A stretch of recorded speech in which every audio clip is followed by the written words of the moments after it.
a gente começa o Mais Vida dessa sexta-feira falando sobre um assunto muito importante. Imagine a seguinte situação: você acabou de ter um lindo bebê e esperava estar transbordando de alegria durante esse período, não é mesmo?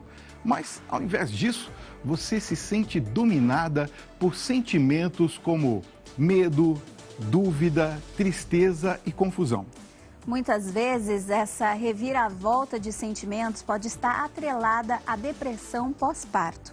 Muita gente não sabe, mas essa vilã que acomete 15 em cada 100 mulheres também tira o sono de muitos homens.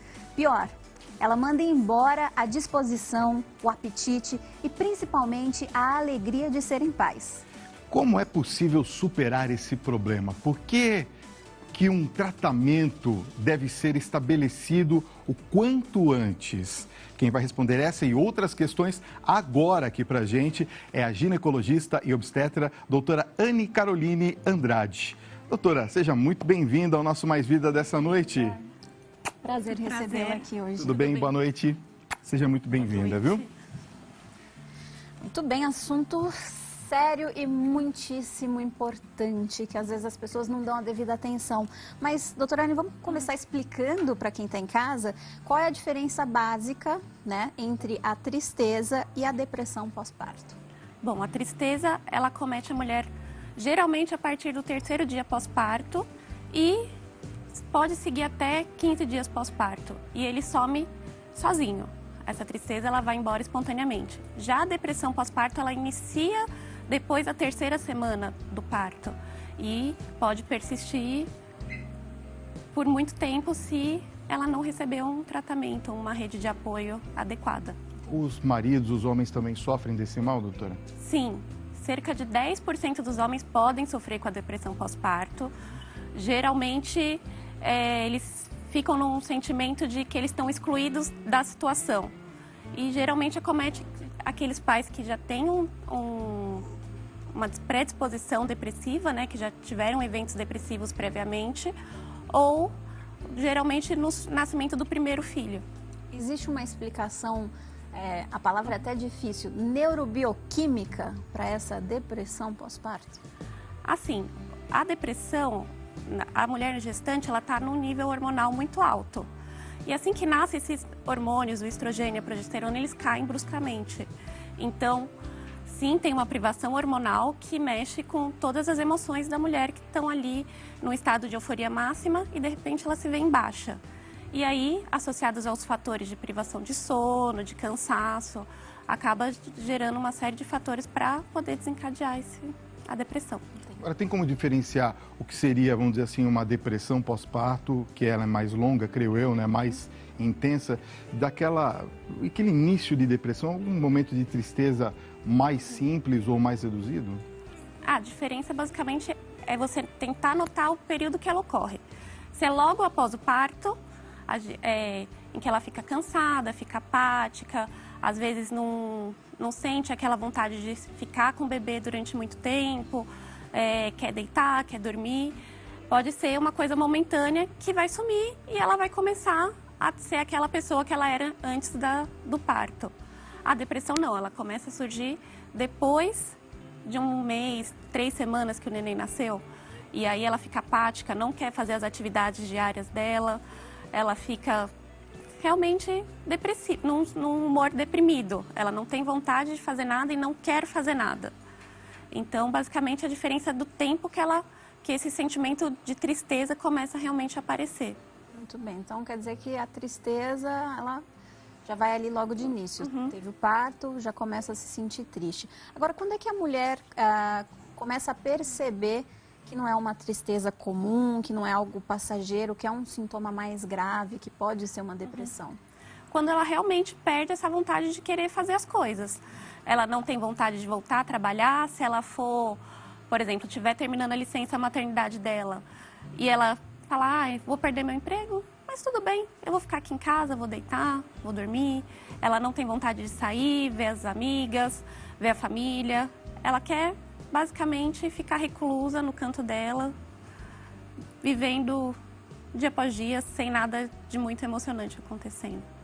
Agora, doutora, nós vivemos numa sociedade onde as relações são muito, às vezes, conturbadas e nem sempre o parto é um momento 100% feliz. Tem muitas mulheres que não desejam ter os seus filhos e acabam tendo por algum motivo, ou brigam com o cônjuge, enfim, são várias as circunstâncias. Como que a pessoa que teve esse momento, de repente, de tristeza pós-parto, percebe que é uma tristeza passageira ou que ela precisa procurar uma ajuda ou um possível tratamento? Na verdade, geralmente não são as pacientes que notam essa necessidade de ajuda. É a família, geralmente é o marido, a mãe da paciente, é uma amiga que vê que ela não está se comportando como ela era, que ela não está buscando ela não é aquela pessoa de antes. Então, ou o próprio médico, o obstetra ou o pediatra do bebê nota que a paciente não está feliz, chora fácil, não se alimenta direito, não consegue dormir direito por mais que tenha sono. Então, é uma série de fatores que a paciente vai notando, perda de peso, que a paciente e os familiares, amigos ao redor vão notando que não está uma situação comum. Agora, a depressão pós-parto, ela é mais comum, mais frequente após o nascimento do primeiro filho ou ela também pode acontecer com a mesma frequência nas demais gestações? Assim, a paciente que tem uma depressão no primeiro filho, ela tem uma chance maior, uma recorrência de até 50% de ter depressão novamente num segundo filho.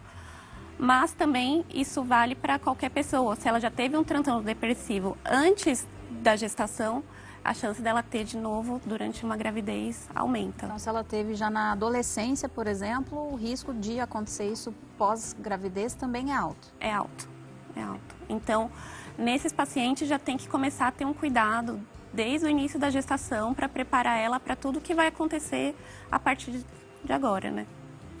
A gente continua falando sobre depressão pós-parto com a ginecologista obstetra, doutora Anne Caroline. Doutora Anne, eu queria fazer uma pergunta a respeito do passado das pessoas. Quem já teve depressão em algum momento da vida, homem ou mulher, pode, de alguma maneira, desenvolver essa depressão pós-parto?